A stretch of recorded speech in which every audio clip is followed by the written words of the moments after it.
Good morning विद्यार्थियों।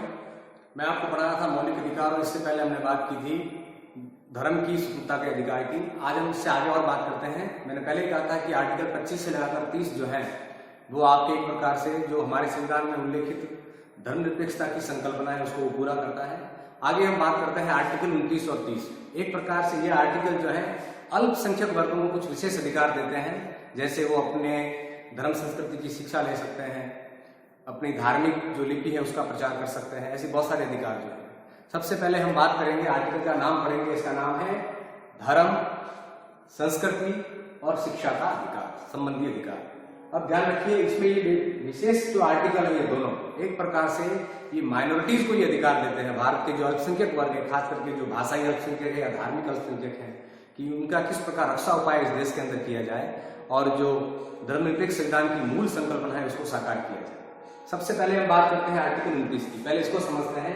इसमें लिखा हुआ है अल्पसंख्यक हितों का संरक्षण। मूल रूप से जो माइनॉरिटीज है उनके हितों का इसमें संरक्षण होगा। हमारे संविधान में दो प्रकार की माइनॉरिटीज हैं। एक धार्मिक आधार पर माइनॉरिटीज है और एक हमारे यहाँ माइनॉरिटीज मानी जाती है जो भाषा संबंधी माइनॉरिटीज है, भाषा या आप मान लीजिए लिपि संबंधी जो माइनॉरिटीज है उसके बारे में हम बात करते हैं। तो ये आर्टिकल अल्पसंख्यक वर्गों को अधिकार देता है कि अल्पसंख्यक वर्ग अपनी भाषा, लिपि और संस्कृति को सुरक्षित रख सकता है।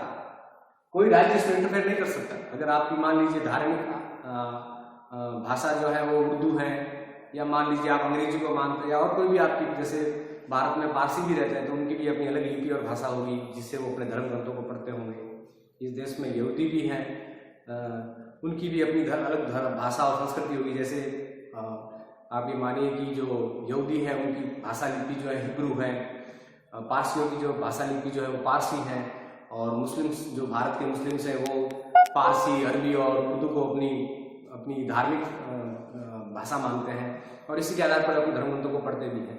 तो वे जो माइनॉरिटी इस देश की है वो अपनी भाषा, लिपि और संस्कृति को सुरक्षित रख सकता है और किसी भी माइनॉरिटी को केवल भाषा, धर्म और संस्कृति के आधार पर उसे किसी भी सरकारी शैक्षणिक संस्था में प्रवेश करने से नहीं रोका जाएगा।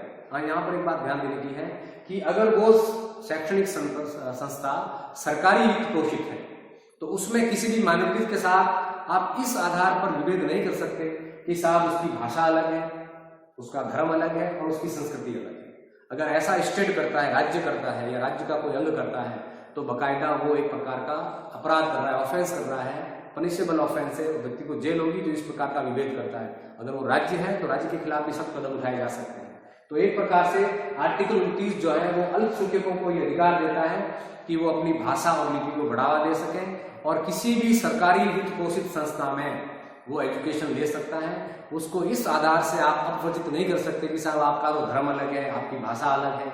जैसे बहुत सारे देशों में ऐसा होता है कि जहाँ पर जो संविधान अपने आप को धर्म सापेक्ष कहते हैं, जैसे अगर हम पाकिस्तान की बात करें, हम वे तमाम देश जो बौद्ध जिनका अपना राजधर्म बौद्ध है, जिनका अपना राजधर्म जो है वो प्रोटेस्टेंट है या कैथोलिक्स हैं, या बहुत सारे जिनका अपना राजधर्म यहूदी है, तो वहाँ जो शैक्षणिक संस्थाएं होती हैं वहाँ सबको प्रवेश नहीं मिलता।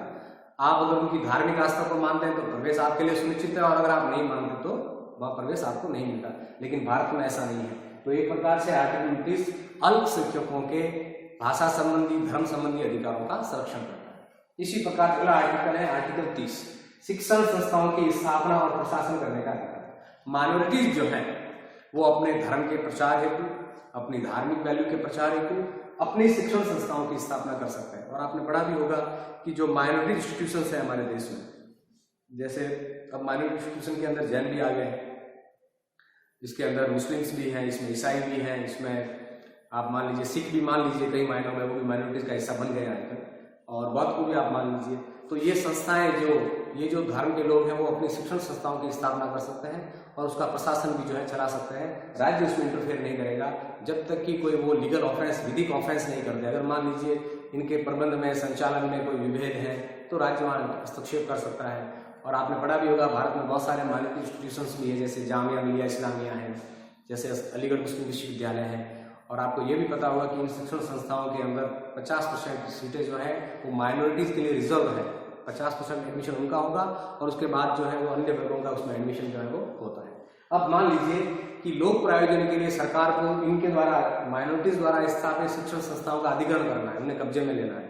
तो नियम यह है कि सरकार जब माइनॉरिटी इंस्टीट्यूशन का अधिग्रहण करेगी लोक प्रयोजन के लिए, तो बकायदा माइनॉरिटी संस्थाओं को पूरा बाजार भाव दिया जाएगा। केवल आप उन्हें मुआवजा देकर नहीं कह सकते कि आप खाली करिए जमीन, आपको उनका पूरा बाजार भाव देना होगा। एक प्रकार से ये आर्टिकल उसका प्रोटेक्शन करता है कि माइनॉरिटीज जो है उनकी संस्थाओं का अधिग्रहण सरकार आसानी से नहीं कर सकती। तो आर्टिकल 29 और 30 एक प्रकार से भारत में धर्म, संस्कृति और शिक्षा के अधिकार की पूर्ति करते हैं।